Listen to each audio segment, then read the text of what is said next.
where it's possible for people to do work that they feel resonates with their personal values, that they feel contributes to societal good, is much more rewarding. And in terms of business returns, people want to work for businesses that they see as doing good. Natascha is a professor in marketing and sustainable business at the British School of Fashion. She recently launched the innovative Sustainable Luxury MBA Module, which develops students' sustainability literacies and expertise. Natascha is also a National Teaching Fellow, Vice Chair of the Costume Society, and Editor-in-Chief for Bloomsbury Fashion Business Case Studies. She has extensive experience teaching in Europe, Asia, and North America, and her cross-disciplinary research spans creative industry practice, sustainable fashion, social enterprise and responsible business, cultural heritage, consumer behaviour, and international fashion marketing. In this episode, we will talk about the future of responsible fashion, the importance of coming to work as yourself, and leaving our legacy through meaningful work. You're listening to Going Conscious, the podcast where we discover new ways to live a more conscious life of fulfillment and freedom. Each week, I speak with entrepreneurs, academics, and changemakers who have made big transformations, left unfulfilling lives behind, and found meaning in this new world where purpose drives success. Let's get inspired to live our unique journeys to the fullest. Let's explore the impact we want to make and deepen our understanding of ourselves, each other, and this beautiful world around us. Live your freedom. I'm your host, Nikki Trott. I'm excited to bring you this episode with Natascha. She's another fantastic woman who I've met online through our work during this corona period, and I've very much enjoyed sharing our stories and getting to know each other so far. I was also honoured to be invited to speak to her Sustainable Luxury MBA students. In this episode, we talk about simplifying complex topics and opening the gates as an educator, the disconnect between sustainable fashion interests and fast fashion habits, how rewarding work is work that is aligned with your values, the journey of lifelong learning, the new meaning of success, how to put what you want out there so that it comes back to you, the importance of listening to your body and finding balance, and how to nurture your positivity. Now let's get to our conversation. Natascha, welcome to Going Conscious. Hi, great to be here. Thank you for joining me. I'm really excited to speak to you today. So you're a professor of marketing and sustainable business at the British School of Fashion, and you have a lot of experience in the fashion industry. And I'm interested to hear about what drove you to move into sustainable business in your career. Yeah, thank you. That is a great question. I mean, I've worked in fashion and fashion education for many years now. And I think over the last sort of 10 to 15 years, it's been really apparent, aside from the kind of positive and glamorous image of fashion, that underneath that lay quite a lot of problematic social and environmental impacts. And I'd been living internationally, and I came back to London in 2012. I was tasked with setting up a new undergraduate degree in fashion marketing at the Fashion Business School at the London College of Fashion at the time. And it really occurred to me, I questioned, where the industry was going and what kind of future we were educating, our young fashion industry professionals for. And so it really occurred to me, through doing my own research, personal, but sort of reaching out to experts, that there were several areas that were really important for the future of fashion if we wanted it to be, a responsible and a sort of a business that we want to be happy to be aligned with. So one of those was the sort of the global aspects. And when I think about that, I think about the responsibilities of working globally, which I guess touches on sustainability, but also sustainability was becoming much more of an issue from the kind of materials and design side, but it hadn't really been touched on, within business schools. And fashion is a big business. Sometimes people trivialize fashion or anything that's to do with sort of beauty or appearance, but I mean, it is a big business with the power to do good. And so I think that's really where I wanted to thread sustainability through any piece of work that I did. Which sounds a bit, preachy, but you have such a responsibility as an educator to frame the sort of learning experiences and the topics that you touch.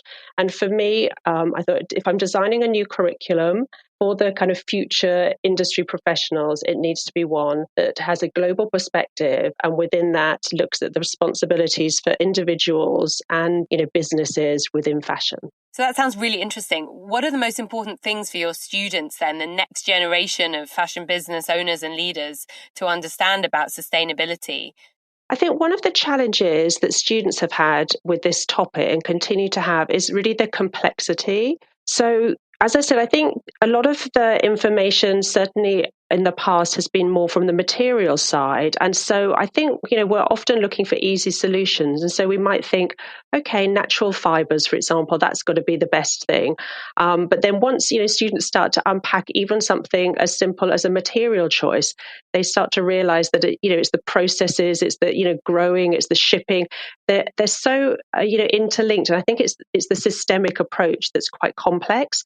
But I think what's super important for students is to develop, what's been called sustainability literacy, so that they can actually engage with the topics, have an understanding of them, understand what kind of reliable sources of information there are. And then I think, factor that through the sorts of decision making that might be made in the areas that they're involved with. So it might be design, but it might be marketing and communications. And how do you, tell the story of your sustainable fashion business, for example, in a compelling, way? And how do you even understand what consumers want and need from those kind of communications? So I think it's understanding, the basics across social, environmental, and the kind of financial impacts, understanding that there are choices that can be made, questioning systems, and then thinking about how to creatively respond to those. So, I mean, it is a big ask, but what I've found over the last few years is that students have been increasingly, interested in engaging with these complexities. So it's been a really fabulous area to explore, and it really led me professionally to sort of specialize more in this area. I've always been fascinated in the actual process and practice of teaching. I have a doctorate in education. I've always been interested in, opening gates, letting people, inside, trying to demystify complex topics. And so that's been sort of the challenge of the last few years in terms of how to develop curricula that kind of, can introduce students to these complex topic and challenging topics, which we all kind of struggle with, but then also empower them to come up with innovative and creative solutions and engage. And I think, sustainability is one of those topics where people have a personal connection, which is why it can be both challenging, but also really uplifting and energizing to understand that even as an individual, the choices that you have and that you make, the decisions you make about your own work can really, as a collaborative effort, can add up to something. So what is that something that you're hoping to see, how you're hoping to see things change in the fashion industry? Well, I think, we've seen the rise of, fashion activism and fashion, politicization with a small p across several different areas. And because I really, love fashion and I love the creative side of it, I really want that to be able to blossom. I think at the moment we're in a situation where there's a lot of power held in a few hands. There's not, an equitable distribution financially and, I suppose effort and work-wise across the industry. So I think it would be really great to foresee a future which was a much more equitable, globally, that we didn't have to worry about all of these issues. And it wasn't, that each new headline was about another sort of scandal, whether that be kind of work-wise or environmental-wise. And that's, the sort of, I suppose that's the sort of dream that one is working towards. And I do feel that a lot of younger people have a passion to create, better systems and better society. So I do feel hopeful of that. And I think, we've seen over the last few years, I mean, we can say that sustainable fashion is in fashion itself. And some people, within the sustainability movement might find that a little bit tiresome. But the fact that the general public, including students, are now so engaged with this topic and really hungry. I mean, if you'd have said 10 years ago, people would all be, talking about supply chains and etc. That used to be a very niche sort of area that only specific sort of fashion professionals would have been interested in. But now with, the likes of Fashion Revolution, raising awareness, so many more people are asking questions about the system. And I think that's a really good start. And I think the other thing that's been really interesting to see, and I'm a big fan of, is like opening the academy so that these conversations are not just happening like within universities, but we have this kind of public debate and discussion. And I think, again, we've seen a lot of people coming together to deal with these topics in different ways. And I think only good things can come from that. And so you talk about how sustainable fashion is in fashion, which it certainly is. How do we get past greenwashing? And it feels, even just from a consumer perspective, that so many brands just add sustainable onto their lines or their product offerings or their brands as an afterthought. And I wonder how deep it really goes. Yeah, that's a great question. I mean, from my own research that I've done, with brands who are trying to or are using more responsible business models, it's interesting how much more they're held up to scrutiny. So it's almost as if we have a sort of press and public perception that if someone says they're doing something good, it's a bit questionable and it's hard to believe it. And that's definitely, in different parts of the world, we have different sort of levels of cynicism. So I think in Europe, we're particularly cynical when people are claiming to do good. But I think, what we need really is some kind of industry and governmental standards that make it, mandatory to report on certain, features of production and materials, so that it's easier for people to get through that. I mean, I think if you're someone who's very interested in this, you're going away and looking at transparency indexes and that sort of thing. But for the general public, we just want to go and buy clothing that's fine, that's good for the planet, that's good for us. And I think with the sort of swell of public opinion going in that direction, hopefully we're being pushed that way. And I do think that there are enough people now, or there's a body of people who are interested in holding brands and businesses to account. So, I mean, we saw in the Copenhagen Fashion Summit that, the general viewer is asking, okay, well, you've made these, of big businesses, you've made these claims and you've set these targets. Now tell us how you're achieving them and how you're working towards them. I think people do understand the complexity of some of these issues, and they'd rather someone was honest about their position. But I also think for businesses themselves, just doing the auditing, finding out, which materials are most impactful, which sort of labour practices are most harmful, and then acting on them. And I think some of the businesses, we've seen that through the pandemic with the sort of Pay Up Fashion campaign, and for example, businesses are aware of what's going on, and I think increasingly it will be hard for them to just ignore that when it's out there in the public domain. So that's one of the things that social media has been really great for, is actually spreading that information and allowing citizens to campaign against bad practices. And that's something that probably wouldn't have been possible 10, 15 years ago. So what do you expect to happen with governmental change or some kind of way of holding all of these companies accountable? It's been interesting. Obviously, this year we've been having the pandemic and various lockdowns. And so people I think industry watchers have been worried about, what's going to happen next, because of course, lots of the targets and ambitions were set in a previous, financial situation where companies were looking at, upward trajectories and looking at growth. And now, obviously, lots of that has been disrupted. And we're not exactly sure what's going to happen with the markets, what's going to happen with businesses. I mean, we've seen that I'm in London, so in the UK, we've seen the massive impact on, retail, for example. So it's difficult then, I think, where businesses perceive, sustainability commitments to be affecting the bottom line, there's a worry that will sort of just go away. But I think because there is such a big sort of public movement towards supporting better business, I mean, one of the small positives through the lockdown has been the revival of local shopping and also some more sort of local sourcing, which may be more sustainable. So I think hopefully building back on some of the positives. But I think there's a really, really big question that's, been in the sustainability conversation and is now coming, into wider conversation about, how do you measure success, and should it always be about growth? I mean, we're talking in the week that we've had the Singles Day shopping event in China. Later on this month, it's the Black Friday big shopping event in the US. And so we're still seeing this sort of promotion of mass consumption, which really runs counter to everything that we're talking about and hoping for.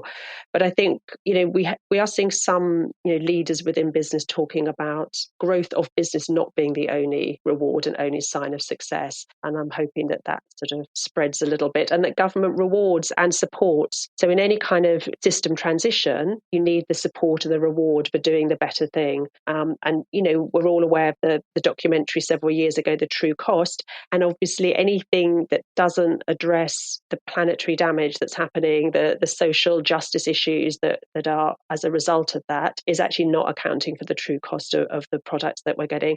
I think, unfortunately, we've become so used in certain parts of the world to really cheap clothing that we've lost touch of the value and what goes into producing something. And it's a shame to see that as much as there's been a growth of interest in sustainable fashion, still some of the fast fashion brands are also doing tremendously well. So there's a disconnect there.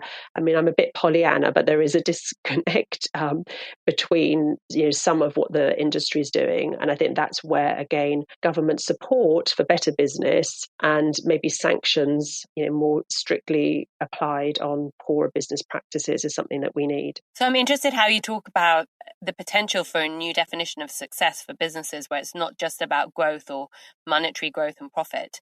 What would you like that to look like? Yeah, well, I remember a few years ago reading a book by Howard Gardner and a couple of other people that was called Good Work. Just this sort of notion of what is good work? Is it just about finance at the bottom line, which, is quite an old-fashioned idea?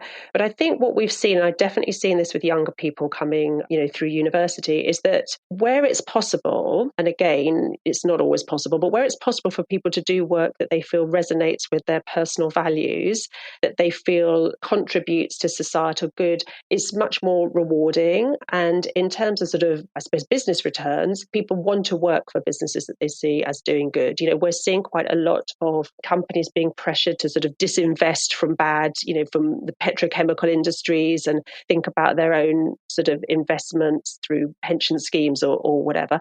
But I think just even as a regular person, we want to do work that has value and that has meaning. And I think people are thinking about their own personal legacy and impact.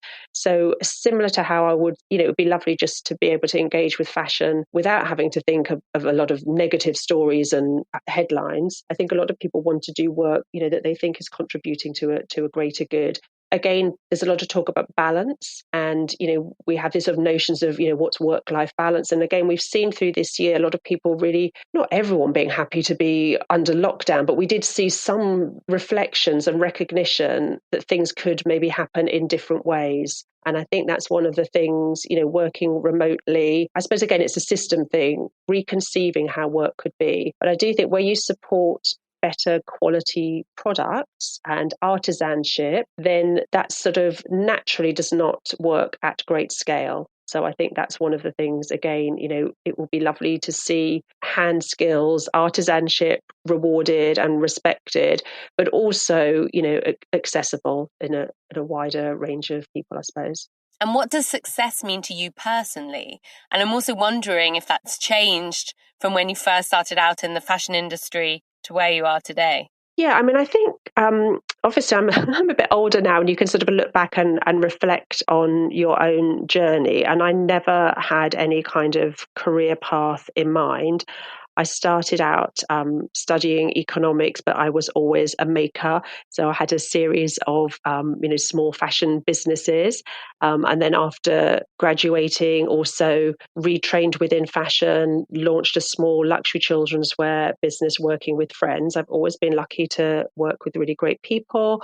Like a lot of people, I got into teaching part-time as that sort of industry expert. And then I really found a deep passion for education and later on became a full-time teacher. I think I'm a bit of a lifelong learner. So I was fascinated by how we learn and how we create interesting learning experiences. And I think I've always been a bit of a social justice advocate and sort of railed a bit against the sort of, I suppose, elitism of some educational systems. And I think, there's in a lot of places, there's a lot of gatekeeping that goes on. And so I've always wanted to open that up to allow people people in to allow a bit of individuality, I suppose. Then, later on, I was lucky enough to travel and live in different parts of the world. And I've always been interested in intercultural and global sort of citizenship ideas. And living in Hong Kong, as I did for a few years, living in a culture that is different to your own is a fascinating way to reflect on your own cultural ideas about things, to see different opportunities, I suppose, to reflect on your own kind of position. Also, when I was living in Hong Kong, that's when I saw firsthand a lot of the negative impacts of mass industrialization of fashion. And so, you're looking out your window and maybe you can't see across Hong Kong harbour because of the pollution from factories in southern China. After I lived in Hong Kong, I went to the States. I lived in New York State, and visiting, the sort of fashion area there, the garment district with my students, you could see the sort of crumbling away of really old traditional skills as, again, a result of sort of offshoring and I suppose the big industrialization of fashion. So I became more interested in researching and writing about that, but also because I think I'm essentially a positive person, looking for examples of really good practices and alternative ways of doing things. So then became really interested in this sort of idea of social enterprise, where businesses are founded, with a social or environmental issue that they address through the practice of fashion business. And I think because I really love the creativity of fashion, that really appealed to me. So I think then this is all kind of, in one sense, quite external to my own perspective.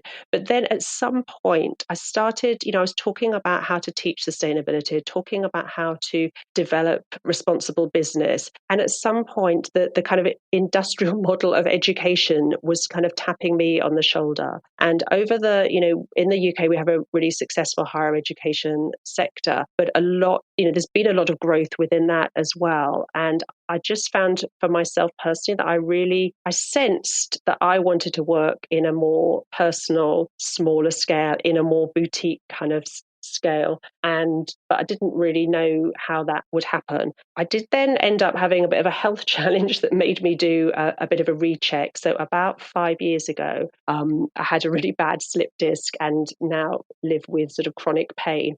And when that happened, I didn't really recognize, it took me a very long time and a lot of different things to recognize that was my body saying, hello, we can't keep doing all these things. I was so, I'm a bit of a doer, and I was joining in with so many different projects, and I was, teaching, researching, teaching, doing research, just doing everything, as I say, in quite a pressured setting. And I think my body just went, we're not really up for this anymore. And so again, I think the intellectual exercise of thinking about what a responsible fashion industry could be, I just thought the education sector has to be included in this as well. So then that's when I made a sort of career change and moved to the British School of Fashion to develop, sustainable education in the luxury kind of sector and to work in a much smaller, more personal scale. What was it like for you making that change? I think sometimes we don't know, we're worried about what might happen. But I also think, time is a great thing, and we have significant birthdays and that sort of thing. And we start to reflect and think about, the time that you have left. I mean, we don't always know what that is, but you sort of think, well, maybe in this next decade, what do I want to do and where do I want to put my energy?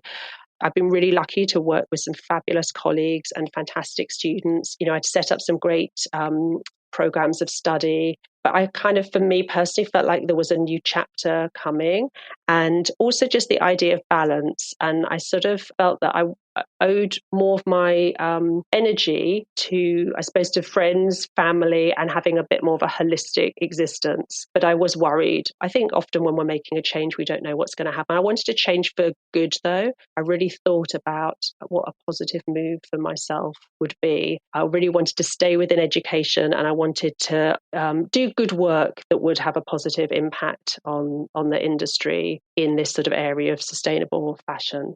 So I felt really happy with the change that I made. How did the change you made help you to instill that balance in your life?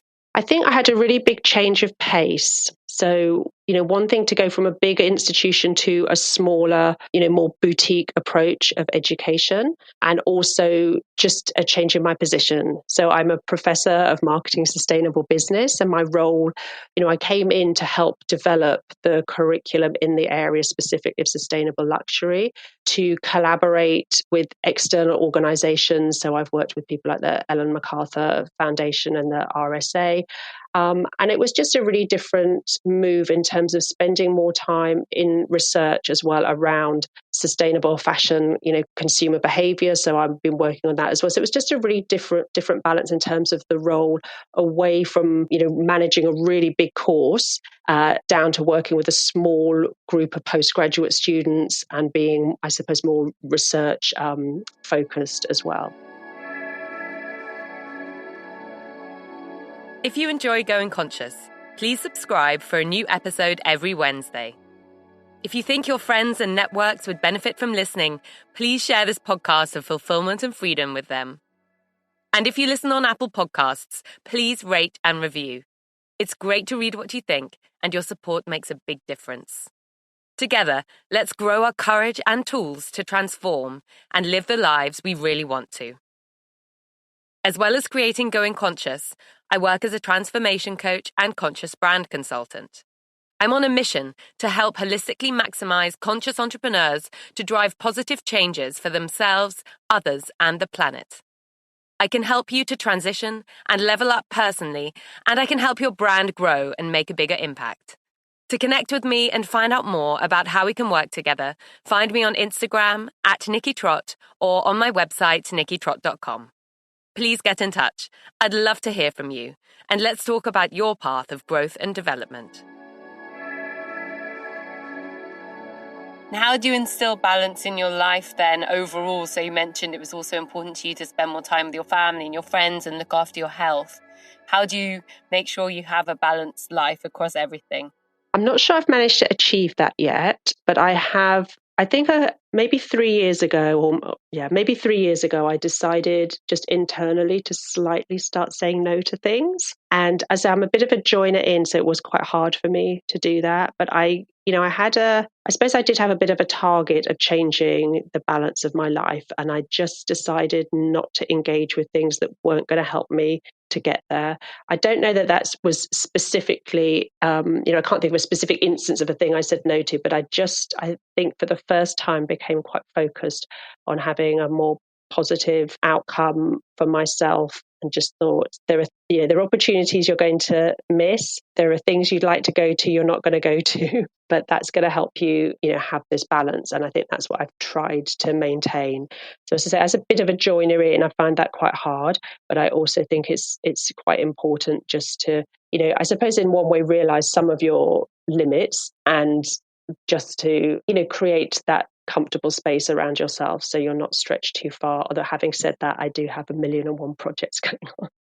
Yeah, I totally agree with you. It's so important to learn how to say no. It's something I also found really challenging and have been focusing on as well. And I found having a kind of clear idea of what the impact is I want to make and what my values are is then what I can use as a filter. So when I get opportunities that I feel are really interesting, but don't really align with exactly what I'm trying to do, then that enables me to be able to say no and have some clarity around it. But I'm wondering how you do that. How do you go through that process of learning more and more step by step to say no to things? I think it was useful for me when I was making a change in my career to make a one-page plan of where I wanted to make impact. I have some really great close friends who I kind of took into my confidence and talked, this through with. And I really came up with sort of areas that I wanted to have impact in. So that's sort of professionally. And I think that really helped me be clear, who are the sorts of people I'd like to work with, the sort of organizations, where would I like my expertise such as I have it to go, where should my energy be placed? And I think that was really helpful. So it was almost like a wish list of really interesting projects I'd like to get involved with. And although probably not all of those have happened, I think quite a lot of them have.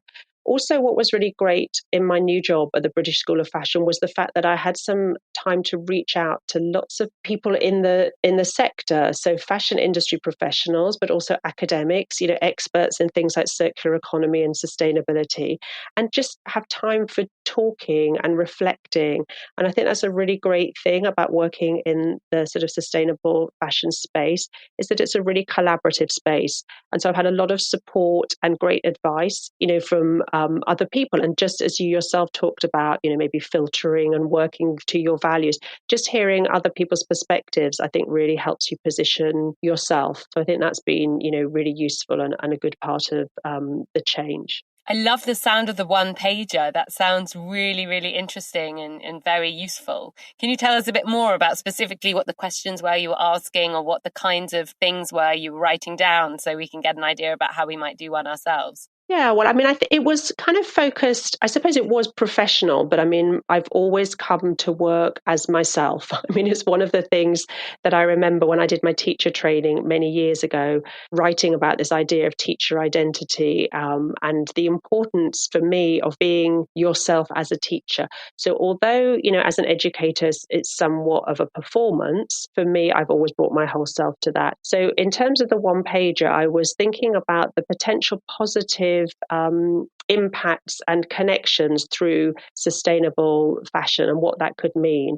And so some of them were more to do with, research. What are the kinds of questions that I'd like to find out about? And therefore, who would I connect with for that?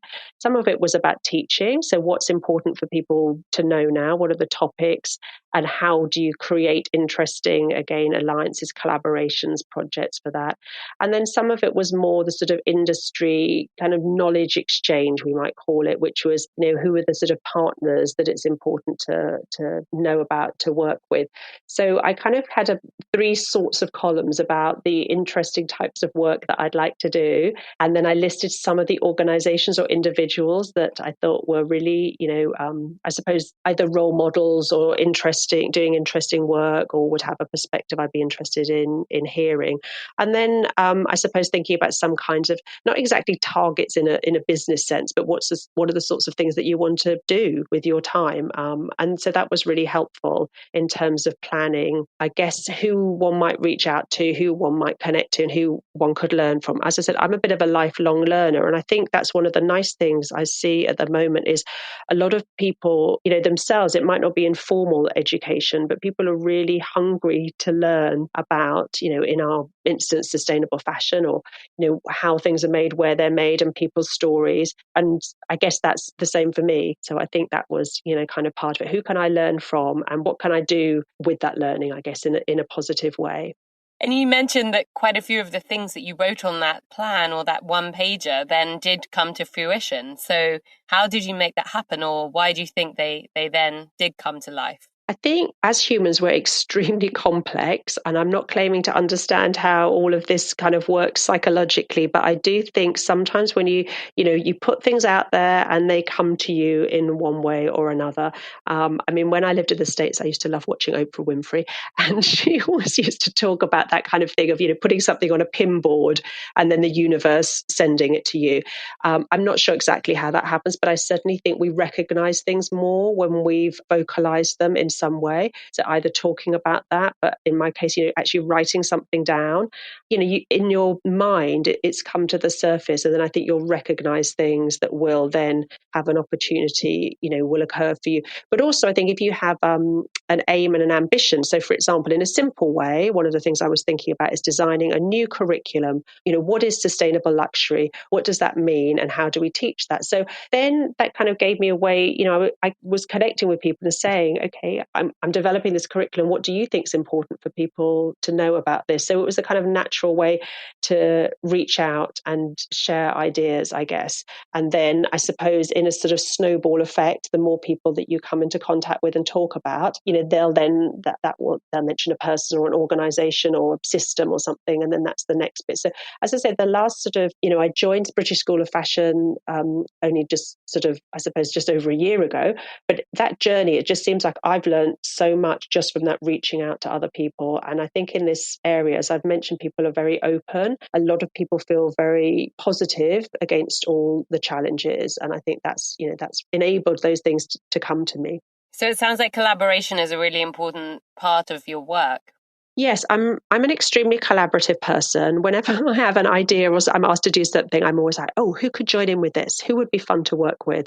I'm very social, so the current lockdown is a little bit of a challenge for that. And I always think having, different groups of people coming together, you get interesting ideas. I've always been like that in my own work and in my teaching. I think getting different perspectives, sometimes it's hard to listen to, people that don't agree with you or have a different approach. But I think it's really creative outcomes come from diverse opinions coming together. Do you have any advice for collaboration? As you say, it comes with its challenges. What are the best ways to make a collaboration as positive and fruitful as possible? I think for me, one of the things is I'm quite non-hierarchical. So I think being open to ideas wherever they come from. I think having maybe a clear-ish purpose about where you're going. I think if people understand I often start with the end, if you see what I mean. So if you're planning something, like where do you want to be? And then working backwards, that's, I suppose, a technique that you learn when you're becoming a teacher. What's the ultimate aim of what you're doing and what are the steps that might get you there? I'm essentially really positive. So I think being positive is probably really helpful. And then I'm also, I'm a people person. And I think if you connect with people, you get that sense, don't you? You feel whether people are open to those sorts of, ways of working. And I think you naturally attract people who want to work in the same kinds of ways. So I'm not sure if that's very useful advice for anyone else, but I guess it does go back to the being yourself and bringing your whole self to your work. I remember a few years ago slightly annoying someone in some kind of professional development thing where we had to introduce ourselves by our job role, and I was saying, well, I don't really define myself as that. And I think maybe that idea as well, getting away from maybe what one's specific title is and just being open to people and ideas. Really interesting, that idea of not defining yourself as your job. And that's something that I've really become aware of as well. Back in London and New York as a consultant in fashion, it was always the first thing when people say, what's your name and what do you do? And then you tell them your job, and it does become your label for yourself and the way that other people label you. So as you don't want to define yourself by what you do, how do you define yourself? It's a really difficult question, and I remember when I had my children being invited to a bit of a trendy party, and some people literally turning their back on me when they realised that I was a mother, and that was like my #job.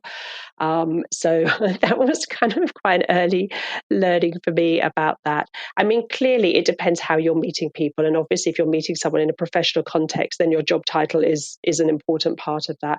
Maybe, in the UK, for example, we don't have equal numbers of male and female professors, let's say. So one of those, so then in that sense, it's important as a woman professor to claim your title and your professionalism. But I think you don't want to put that as a barrier in front of you. So, I've always been like that in teaching. I've always been Natascha rather than whatever a title. And I think that's really important. And I don't know, sometimes I find it quite hard to introduce or know who one is, but I guess it does depend on the context. So it's a bit naive to say we can't, that we can escape completely from our professional titles. Yeah, it's good. I agree with you. It's, of course, your job role is relevant to certain situations and professional situations, but I like that how you talk about kind of breaking down the barriers and not using your position as a barrier between you and other people and just remaining open and accessible. Yeah. Is there a key takeaway or a message that you'd like to share with everyone? I'm eternally optimistic and positive, and I think that's been a great advantage. But sometimes it keeps you stuck in a position that isn't great. So I think sometimes we need to recognize that systems and situations are not healthy for us. And that could be taken at a personal level and at an industry level if we're talking about fashion. So sometimes, you have to reconsider your position and take your positive energy somewhere else and in some direction. I remember a few years ago hosting a panel with some different sustainability experts for our students, and the students became quite overwhelmed because, lots of the challenges for the industry are overwhelming, and they, I remember one of them saying, well, I don't really know if I want to work in fashion anymore. It all seems a bit horrible. And then asking the panel of experts what their advice would be. And it was super interesting because, one person said, well, maybe work for a not so great organization, you make it better. Someone else said, well, don't do that at all. Just set up your own business and do good work in this way. And there was a whole range of different options. And I think, sometimes for me, it's just being aware that there are different options and we don't always feel that there are. So questioning on a personal and professional level, and then taking, not putting up with too much and taking your nice positive energy where it can do good and where it can shine. And I think that, hopefully that could be good advice for anyone. And you talk about positivity a lot, and it's wonderful to hear and to feel your positivity. How do you keep that? How do you nurture your positivity? That is a great question. I'm not sure. I feel like I think some of those attitude things are probably internal, and I'm not really sure. I just always feel that I'm really lucky when anything great happens, and I suppose I celebrate quite small successes. I do smile a lot. That's quite a cultural thing, but I smile a lot. So maybe smiling a lot keeps you positive.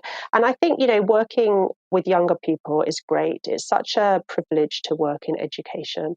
And you see a lot of, energy coming through from students. So I do consider myself really lucky in that as well. And that probably really feeds the positivity. That's lovely. And so as we come to the end of our talk today, is there a book you've read recently and loved? Yeah, it's not a recent book, but it's one that I thought of again recently. I first read it when I was living in Hong Kong, and I've actually been lucky enough to meet the author subsequently, and she's published some other really great books. But it was a novel by Shinran, and it was the first book that she wrote. It's called The Good Women of China. It's reflecting on her work as a broadcast journalist in China and what it means to be a woman in modern China. It was written in 2002, so obviously it's not a new book, but it was a really fascinating insight for me and a really powerful piece of writing, a collection of reflections on the work that she'd done as a broadcast journalist. And the book opens, and in the opening section, there's a really kind of powerful sentence which says, "When you walk into your memories, you're opening a door to the past. The road within has many branches and the route is different every time." And I think that's like a really kind of powerful, when we're thinking about our own journeys and how we got to where we are and reflecting on our choices. I think that's quite a powerful way to reflect on them. Yeah, that's beautiful. Thank you for sharing those words. So lastly, Natascha, where's the best place for listeners to find you online? Probably through LinkedIn. I use quite a lot, and I'm on Twitter and on Instagram, and I'm at Fashion Natascha. Amazing. Thank you so much for your time today. You're welcome. It's been a pleasure. Thank you. I hope you enjoyed this conversation with Natascha. She talks about her positivity and how she celebrates small successes. I believe this is an important part of manifesting abundance and shifting our mindsets. It can be easy to focus on the things you want to achieve that are currently out of your grasp or that you don't have more quickly than celebrating each small thing that you do achieve. We will all benefit from focusing on and celebrating the good things more. It really does change your mindset at a subconscious level. I love how Natascha shared how she creates her one-pager for what she wants to achieve and how many of the things she wrote on hers did happen. How when you put something out there, it comes back to you. There are so many ways we can use this powerful truth in our lives. From Natascha's one-pager, which I'm looking forward to trying myself, to visualization, which has definitely brought me many results in my life so far. I love to go for long walks and to energetically feel what I'm working towards as though I'm already there, as if it's already happened. So there's not a sense of leaping to the next stage, but rather a comfort of being there. And you feel clear on what you're working towards and why. I've been amazed to see that things that I've visualized have quite quickly come true. I also really enjoyed the beautiful quote Natascha shared from her book by Shinran. It reminds me that it's a waste of time and energy to look from this present moment into our past too much. Every time we go back to a memory, we are unknowingly changing it with the addition of our current perspective and context. Instead, we can focus on living in the reality of the now. If you enjoyed this episode, please subscribe now. And if you're on Apple Podcasts, please leave a 5-star rating and short review. If you think people you know might benefit from listening to Going Conscious, please share it with them.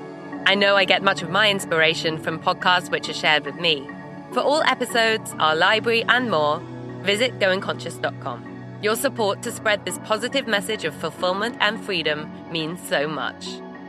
As well as hosting Going Conscious, I help conscious entrepreneurs to transition and unleash their power and purpose with my transformation coaching and conscious brand consulting work. Discover more on Instagram @NikkiTrott or on my website, nikkitrott.com. I'd love to hear from you and to talk about your goals, questions, or how we can work together. And if I don't hear from you before then, see you next Wednesday on the next episode of Going Conscious. As always, live your freedom.